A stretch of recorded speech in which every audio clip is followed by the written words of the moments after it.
யா ரசூலல்லாஹ், அறியாமை காலத்திலே, மடமை காலத்திலே அப்துல்லாஹி இப்னு ஜுத்ஆன் என்று ஒருவர் இருந்தார். அவர் ஒரு பெரிய கொடை வல்லர். அவர் செய்யாத நன்மையே கிடையாது. என்னென்னவெல்லாம் நன்மை செய்வார். ஹஜ்ரத் ஆயிஷாமா பட்டியல் போடுறாங்க. அவர் யக்ரிஉல் லைஃப், விருந்தினர்களுக்கு உணவு சமைத்து போட்டுக்கொண்டே இருப்பார். முஸ்லிம் ஷரீஃபிலே ஹதீஸ் வந்திருக்கிறது, நாம் ஆக்குவதை போன்றெல்லாம் விருந்து ஆக்க மாட்டார் அவர். நம் வீட்டில் இருக்கக்கூடிய டபராவை போன்ற அண்டாக்களை போன்றெல்லாம் அவர் வீட்டு அண்டா இருக்காது. நீங்கள் புரிந்து கொள்ளுங்கள், அவர் எவ்வளவு பெரிய உணவாளி கொடையாளி என்பதை இதை வைத்து புரிந்து கொள்ளலாம். அவர் வீட்டிலே ஒரு சட்டி இருக்கும், டேக்ஸா. அந்த சட்டிக்கு ஏற வேண்டும் என்றால் ஒரு ஏணி வேண்டும். ஏணியை போட்டுத்தான் ஏற வேண்டும் சட்டி, அரிசியை கொட்டுறதுக்கு, சமைக்கிறதுக்கு. அப்படின்னா அந்த அண்டா எவ்வளவு பெருசுன்னு கற்பனை பண்ணிங்க. அந்த அண்டா நிறைய தினசரி உணவு, எல்லாருக்கும் வர்றவங்க போறவங்களுக்குலாம் உணவு போட்டு தள்ளுவார், சாப்பிட வைத்தே சந்தோஷப்படுத்துவார். ஆயிஷா சொல்றாங்க. அது மட்டுமல்ல, ஆனி, கஷ்டப்படுபவர்களுடைய கஷ்டத்தை எல்லாம் தன் தோள் மேல் தூக்கி பாரமாக போட்டுக்கொள்வார். ஒயசிலுர் ரஹிம, சொந்தங்களை எல்லாம் அரவணைத்துக் கொள்வார். வயுஹ்சினுல் ஜிவார, தனக்கு சுத்தி இருக்கக்கூடிய நபர்களை எல்லாம் அன்பால் அரவணைப்பால் சந்தோஷப்படுத்துவார். இப்படி நிறைய நன்மை அவர் செய்தார். நானே அவருடைய நன்மையை பார்த்து புகழ்ந்திருக்கிறேன் அப்படின்னு சொல்லிட்டு ஆயிஷாமா கேட்டாங்க, யா ரசூலல்லாஹ், ஃபஹல் யன்ஃபஉஹு ذلك, இவர் நன்மையின் பல வாசல்களை அடைந்து செய்திருக்கிறார். இவர் செய்த நன்மையெல்லாம் அவருக்கு பலன் அளிக்குமா? அறியாமையில் காலத்தில் செய்த நன்மைகள் இதுவெல்லாம் அவருக்கு பலனை கொடுக்குமா என்று கேட்டார்கள். ரசூலுல்லாஹ் சொன்னாங்க, லா, கொடுக்காதுன்றாங்க. எந்த புண்ணியமும் இல்லை, அவர் செய்த நன்மை எந்த பலனையும் தராது என்று சொல்லிவிட்டு காரணம் சொன்னார்கள். ஏன் அவர் செய்த நன்மை அவருக்கு நன்மையை அவருக்கு பலனை கொடுக்காது என்றால், லம் யகுல் யௌமன் கத்து வஃபி ரிவாயா மர்ரத்தன் கத்து, ஒரு நாள் கூட இல்லை, ஒரு தடவை கூட அவர் இறையிடத்திலே அல்லாஹும்ம ஃபிர் லஹ், இறைவா என்னை மன்னித்து விடு என்று கேட்டதே கிடையாது. ஒரு நாள் கூட, ஒரு தடவை கூட என்னை மன்னித்து விடு என்று கேட்டதே இல்லை. மன்னிப்பு கேட்காததினாலே அவர் செய்த நன்மை எவ்வளவு பெரிதாக இருந்தாலும் சரிதான், எந்த புண்ணியமும் இல்லை. சம்பட்டியை கொண்டு அடித்ததை போன்று இருக்கிறது நமக்கெல்லாம். நாம் நினைத்துக் கொண்டிருக்கிறோம் நன்மைகள் போதும், நாம் செய்யக்கூடிய பிரம்மாண்டமான நன்மைகள் இது போதும், நம்மை காப்பாற்றிவிடும். போதாது. ரசூலுல்லாஹ் சொல்றாங்க, போதாது. உங்களை அறியாமலேயே உங்கள் காலத்திலே ஏதாவது தவறுகள் பாவங்கள் நிகழ்ந்திருக்கும். நீங்கள் கடந்த காலத்தை நினைத்து உங்கள் ரப்பிடத்திலே இறைவா மன்னிப்பை கொடு, தௌபாவை கொடு என்று கேட்கவில்லை என்றால் நாம் செய்த நல்ல அமல்களால் எந்த புண்ணியமும் இல்லை என்பதை இந்த ஹதீஸ் நமக்கு எடுத்து எம்புகிறது. எனவே அன்பு பெருமக்களே, மன்னிப்பு கேட்பதற்கான நாட்கள் இது. அல்லாஹ்விடத்திலே கண்ணீர் விடுவதற்கான நாட்கள் இது. அல்லாஹ்வின் சன்னிதானத்திலே நம்முடைய குற்றங்களை குறைகளை எடுத்து காட்டக்கூடிய நாட்கள் இது. வேறு யார்ட்டையும் சொல்ல முடியாது, சொல்லவும் கூடாது. செய்த பாவத்தை சொல்லி பெருமைப்படக்கூடாது. பெருமைப்பட முடியுமா? நான் செய்த பாவத்தை உங்களிடத்திலே சொன்னால் காரி துப்புகிற சூழல் எல்லாம் ஏற்படும் இல்லையா? யாரிடத்திலும் சொல்ல முடியாது. ஆனால் படைத்தவனிடத்திலே நான் சொல்லலாம். என்னை படைத்தவனிடத்திலே நான் என் குற்றங்களை சொல்லலாம். நான் பட்டியலிடலாம், இதெல்லாம் செய்தேன் இறைவா, எனக்கும் உனக்கும் மட்டும்தான் தெரியும்.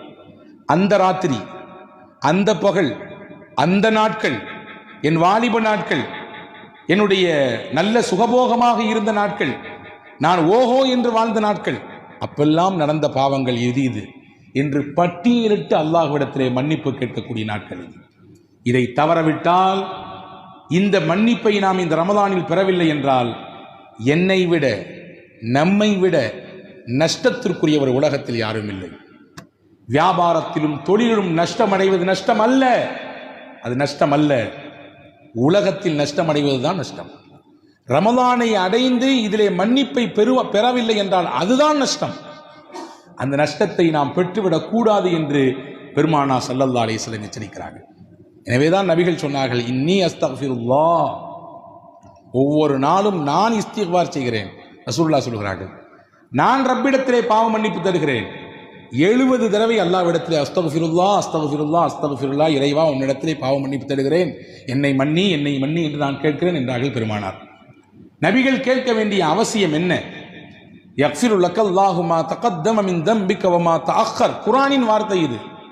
உங்கள் முன்பின் பாவம் எல்லாம் மன்னிக்கப்பட்டவர்கள் நீங்கள், பாவமே இல்லாத பரிசுத்தவான் நீங்கள். அந்த பூமான் நபி ஸல்லல்லாஹு அலைஹி வஸல்லம் அவர்கள் ஒவ்வொரு நாளும் பாவ மன்னிப்பு கேட்டார்கள் என்றால் நாமெல்லாம் எம்மாத்திரம்? நம் வாழ்க்கையே பாவத்தில் தான் உலர்ந்து கொண்டிருக்கிறது. அபூ ஹுரைரா ரலியல்லாஹு அன்ஹு சஹாபாக்கள் முதன்மையான சஹாபி, ஹதீதை அறிவித்ததிலே எக்கச்சக்கமான நபிமொழிகளை அறிவித்திருக்கிறார்கள். இன்னைக்கு நமக்கு கிடைக்கக்கூடிய ஹதீதுகளிலே பெரும்பாலும் கிடைத்தது அந்த வழித்தொடரிலே கடைசியில் நபிக்கு முன்னால் இருப்பது சையதுனா அபூ ஹுரைரா ரலியல்லாஹு அன்ஹு. அவங்க வரலாற்றில் எழுதுறாங்க, ஒரு நாளைக்கு 12,000 தடவை இஸ்திக்பார் செய்வாங்க. எத்தனைங்க? 12 இல்லை, 12,000 தடவை. நம்மால் ஒரு நாளைக்கு 100 தடவைக்கு மேலே செல்வதற்கு கூட கஷ்டம். அபூ ஹுரைரா ரலியல்லாஹு அன்ஹு என்ற மகத்தான சஹாபி ஒரு நாளைக்கு 12,000 முறை செய்திருக்கிறார்கள் என்றால் நீங்களும் நானும் எவ்வளவு தூரம் அல்லாஹ்விடத்திலே மன்னிப்பை கோர வேண்டும்?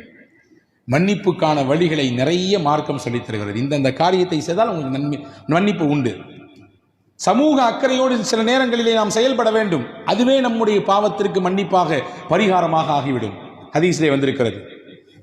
அலி இப்னு அபீ தாலிப் ரலியல்லாஹு அன்ஹு ஹதீஸை அறிவிப்பு செய்கிறாங்க.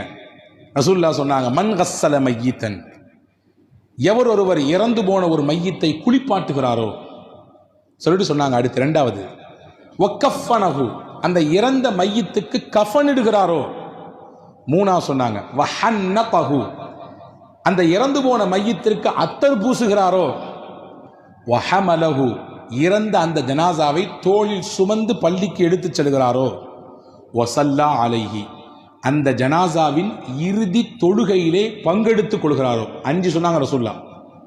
எவர் மையத்தை குளிப்பாட்டுகிறாரோ, குளிப்பாட்டுதல் என்றால் நேரடியாக அல்லது அங்கே பக்கத்திலே ஒத்துழைப்பாக நிற்பது, பயப்பட தேவையில்லை, ஒதுங்கி நிற்க வேண்டிய அவசியம் இல்லை, யாரோ ஒருவர் வந்து செய்வார் என்று நாம் எதிர்பார்க்க வேண்டிய தேவையில்லை, களத்தில் நிற்பவர்கள் செய்யலாம்.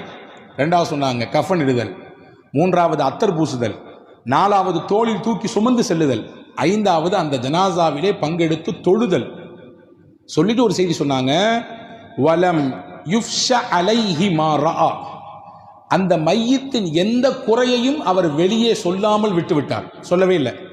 இருக்கலாம் சில சமயங்களிலே முதுகிலே புண் இருந்திருக்கலாம், பெரிய கீறல் இருக்கலாம், ஏதாவது சில பார்க்கக்கூடாத சில விஷயங்களை அந்த மையத்தின் உடம்பிலே பார்த்திருக்கலாம்.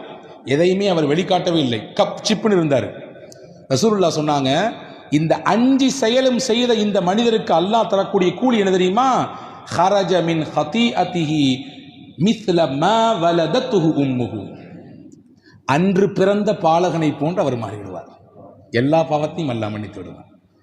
அன்று பிறந்த பாலகன்றது எதுக்கு பயன்படுத்திருக்காங்க தெரியுமா? ஹஜ்ஜுக்கு பயன்படுத்தாங்க ரசூலுல்லாஹ். கயௌமின் வலதத்துஹு உம்முஹு, ஒருவர் ஹஜ்ஜி செய்கிறார் என்றால் ஹஜ்ஜிலே இருக்கக்கூடிய எல்லா சிரமங்களையும் ஏற்றுக்கொண்டு அந்த குறிப்பிட்ட நாட்கள் மினாவிலே, முஸ்தலிஃபாவிலே, அரஃபாவிலே எல்லாம் முடிந்து அவர் ஊருக்கு வருகிற போது பெருமானார் சர்டிபிகேட் கொடுக்குறாங்க, அங்கீகாரம்.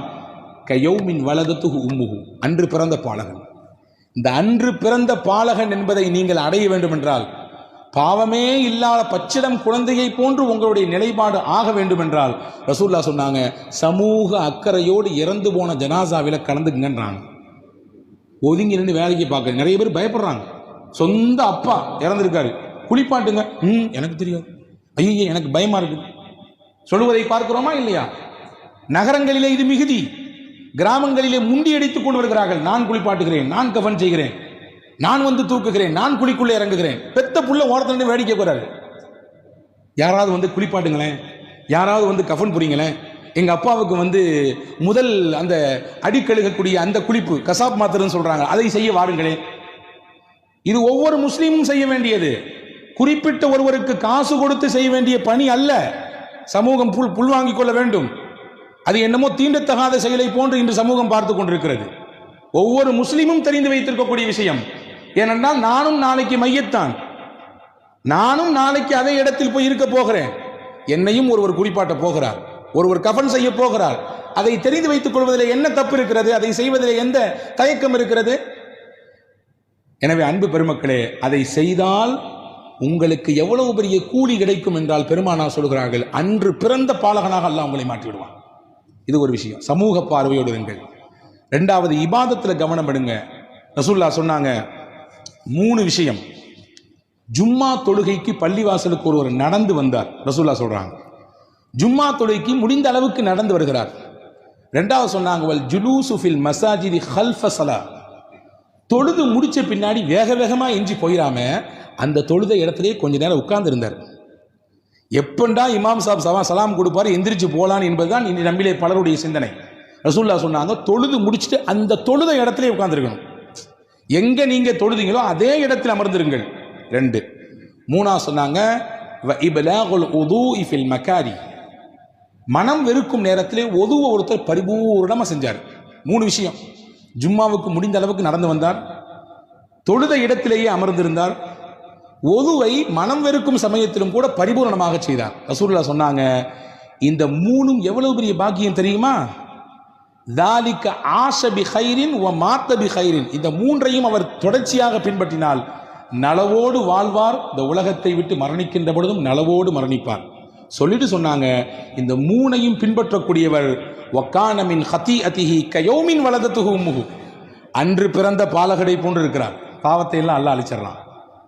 அவர் செய்த பாவத்தை எல்லாம் அல்லாஹ் அழித்து விடுகிறான். அன்று பிறந்த பாலகனை போன்றாகிறார் என்றார்கள் பெருமானா ஸல்லல்லாஹு அலைஹி வஸல்லம். இப்போ பாவத்தினுடைய அழிப்புக்கு நிறைய வழிகள் இருக்கிறது. அதையெல்லாம் தேடி தேடி செய்பவர்களாக நாம் இருக்க வேண்டும்.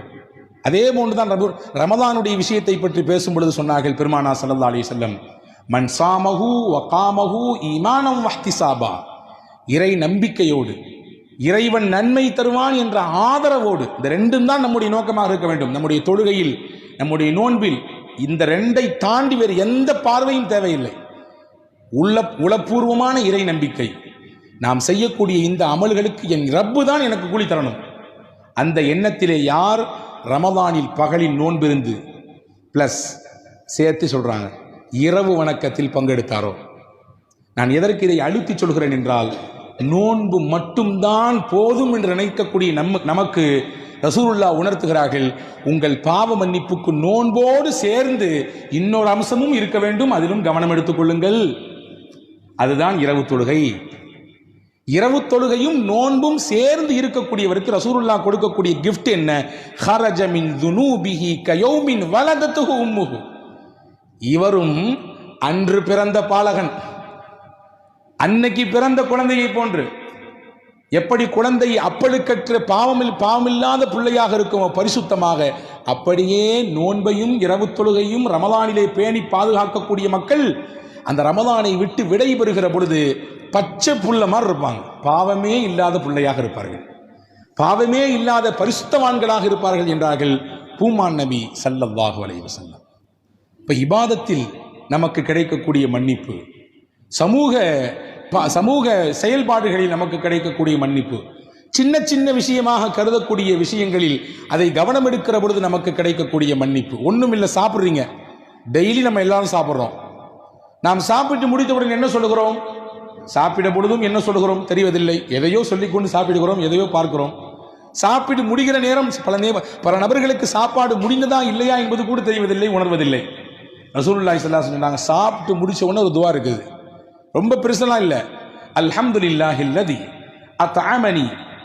அத்அமனி ஹாதா வரஸகனீஹி மின் கைரி ஹவுலி மின்னி வலா குவா. அவ்வளவுதான். யார் ஒவ்வொரு நாளும் உணவு அருந்தியதற்கு பிறகு, இறைவா நீனே எனக்கு இந்த உணவை கொடுத்தாய், என் உழைப்பு என்னுடைய முயற்சி எதுவும் இல்லை, ஒரு கவள உணவு நம் கையில் கிடைக்கிறது என்றால், ஆய்வாளர்கள் எழுதுகிறார்கள், ஒரு கவளம் உணவு நம் கையில் கிடைக்க வேண்டும் என்றால் 32 பேர் உழைத்தால் தான் அந்த ஒரு கவள உணவு கிடைக்கும். ஒரே ஒரு பிடி உணவு எத்தனை பேருடைய உழைப்பு இருக்குது? 32 பேருடைய உழைப்பு இருக்கிறது. அதிலே உழக்கூடியவர், அதை பயிரிடக்கூடியவர், அதை பராமரிக்கக்கூடியவர், அதை நெல்லிலிருந்து அரிசியாக மாற்றுபவர், இப்படி போகுது. அது 32 பேருடைய உழைப்பு. எந்த கஷ்டமும் இல்லாமல் எனக்கு உணவை தந்தாய், என் முயற்சி இல்லை, என்னுடைய திறமை இதில் இல்லை, உனக்கே எல்லா புகழும். அதான் இதான் அர்த்தம். ரசூலுல்லாஹ் சொன்னாங்க, யார் இதை சொல்றாங்களோ குஃபிர லஹு மா தகத்தம மின் தம்பிஹி வ மா தஅக்கர், அவர் முன் பின் செய்த எல்லா பாவத்தையும் அல்லாஹ் மன்னிச்சிடுறான். அல்லாஹ் அக்பர். ஒவ்வொரு நாளும் சாப்பிடும் பொழுது என்னவெல்லாம் சாப்பிடுகிறோமோ அந்த சாப்பாட்டுக்கு பிறகு இந்த துவாவை ஓதிவிட்டால் உங்களுக்கு மன்னிப்பு மொத்தமாக கிடைத்து விடுகிறது, ஹோல்சலாக கிடைத்து விடுகிறது. பெருமானா ஸல்லல்லாஹு அலைஹி வஸல்லம் இப்படி மன்னிப்புக்கான வழி எங்கெங்கெல்லாம் இருக்கிறது என்பதை பெருமானார் ஸல்லல்லாஹு அலைஹி வஸல்லம் தேடி தேடி உம்மத்துக்கு அறிவித்துக் கொடுத்திருக்கிறார்கள். எனவே அந்த மன்னிப்பை இந்த ரமதானில் நாம் முழுமையாக பெற்றுவிட வேண்டும். ஒவ்வொரு நாளும் இந்த ரமதானிலே, குறிப்பாக இந்த 10 நாட்கள், நீங்கள் இரவினுடைய பிற்பகுதியிலே, குறிப்பாக தஹஜ்ஜுடைய சமயத்திலே அல்லாஹ்விடத்திலே இருகரமேந்தி துஆ செய்ய வேண்டும். நம் பாவங்களை பட்டியலிட வேண்டும். நம்முடைய தவறுகளை, குற்றங்களை இறைவனிடத்திலே ஒப்புக்கொள்ள வேண்டும். அது அல்லாஹ்வுக்கு ரொம்ப பிடிக்கும். என்னுடைய அடியான் நான் செஞ்ச தப்பெல்லாம் ஒத்துக்கிட்டு எனக்கு முன்னாடி அப்படியே உட்கார்ந்துருக்கான் பாருங்களேன் என்று பெருமை பாராட்டுவான். தப்பையெல்லாம் ஒத்துக்கொள்கிறான்.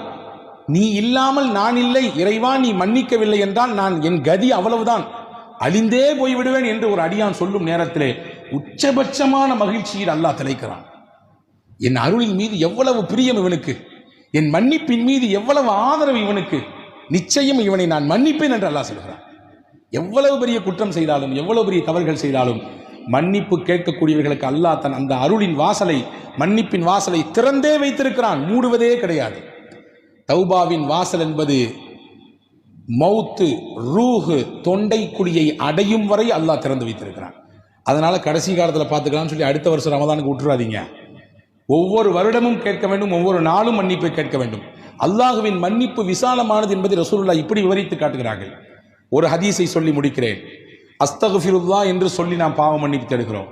ஒரு சில வார்த்தைகளை மட்டும் கூட்டி சேர்த்துக் கொள்ளுங்கள்.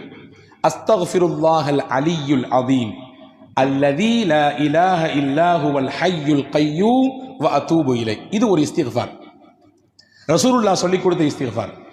இங்கே நம்முடைய பள்ளியிலே நாம் இஃப்தாருடைய சமயத்திலே ஜிக்ர் மஜ்லிஸ் நடத்துகிறோம். அந்த சமயத்தில் இந்த இஸ்திக்ஃபார் சொல்லி தரப்படும்.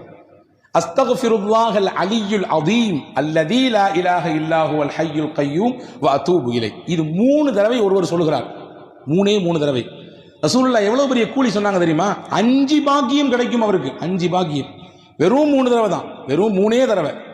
5 பெரும் பாக்கியம். 1, அவர் போர்க்களத்திலிருந்து புறமுதுகிட்டு ஓடி இருந்தாலும் அல்லாஹ் பாவத்தை மன்னிச்சிடறான். போர்க்களத்திலிருந்து புறமுதுகிட்டு ஓடுறது இருக்க பெரிய பாவத்தில் கட்டுப்பட்டது, 7 பெரும் பாவங்களில் கட்டுப்பட்டது. களத்துக்கு போயாச்சுன்னா பேக் அடிக்கக்கூடாது, பின்னால் வரக்கூடாது, நிற்கணும், வாழ்வோ சாவோ அந்த போர்க்களத்தில் நின்று எதிர்கொள்ள வேண்டும். ஆனால் ஒருத்தர் போர்க்களத்திலிருந்து புறமுதுகிட்டு ஓடிவிட்டார், அந்த பாவத்தையும் கூட அழிப்பதற்கு இந்த ஒரு இஸ்திக்ஃபார் போதும் நாங்கள் ஸல்லல்லாஹு. 2வது சொன்னாங்க, அவருடைய பாவம் கடல் நுரையளவு பெருக்கெடுத்து இருந்தாலும் சரிதான். கடல் நுரை என்ன முடியுமா, எவ்வளவுன்றது அளக்க முடியுமா? அவ்வளவு இருந்தாலும் இந்த இஸ்திக்ஃபாரை 3 முறை சொன்னால் போதும், அல்லாஹ் மன்னிப்பான். மரத்தின் இலைகள் உலகத்தில் எத்தனை உண்டு எண்ணுங்கள். எண்ணி சொல்ல முடியுமா? முடியாது. அவ்வளவு அதிகமாக அவருடைய பாவம் இருந்தாலும் அல்லாஹ் மன்னிக்கிறான். மணலின் அந்த துகள் எவ்வளவு இருக்கிறது உலகத்திலே? ஒரு கைப்பிடி மண்ணை எடுத்து இது எத்தனை துளிகள் இருக்கிறது எண்ணு என்று ஒரு கையிலே கொடுத்தால் என்ன முடியுமா? எண்ணி காட்ட முடியுமா? முடியாது. ஒட்டுமொத்த உலகத்தின் மண்ணின் துகள்கள் எவ்வளவு என்பதை கணக்கிட முடியாது. அவ்வளவு கணக்கிட முடியாத பாவத்தை, குற்றத்தை ஒருவர் செய்திருந்தாலும் இந்த இஸ்திக்ஃபாரை 3 முறை ஓதினால் போதும், அல்லாஹ் மன்னித்தரான். அடுத்து ஒரு முக்கியமான செய்தி சொன்னாங்க ரசூலுல்லாஹ். வாழ்நாள், உலகம் தோன்றிய நாளில் இருந்து உலக அழிவு நாள் வரை நாட்களின் எண்ணிக்கை எத்தனை? வாரத்தின் எண்ணிக்கையை கேட்டால் நாம் சொல்லுவோம், மாதத்தின் எண்ணிக்கையை கேட்டால் சொல்லுவோம், வருடத்தின் எண்ணிக்கையை கேட்டால் சொல்லுவோம். எங்க அத்தா எத்தனை வருஷம் வாழ்ந்தாருன்னு கேட்டா வருஷத்தை சொல்லுவோம், 63 வருஷம் வாழ்ந்தாருன்னு சொல்லி. உலகத்தினுடைய நாட்களின் எண்ணிக்கை எத்தனை நமக்கு தெரியுமா? ஆதம் அலைஹிஸ்ஸலாம் தோன்றிய நாளிலிருந்து உலக முடிவு நாள் வரை எத்தனை நாட்கள் இருக்கிறது தெரியாது, எண்ண முடியாது, சாத்தியமில்லை.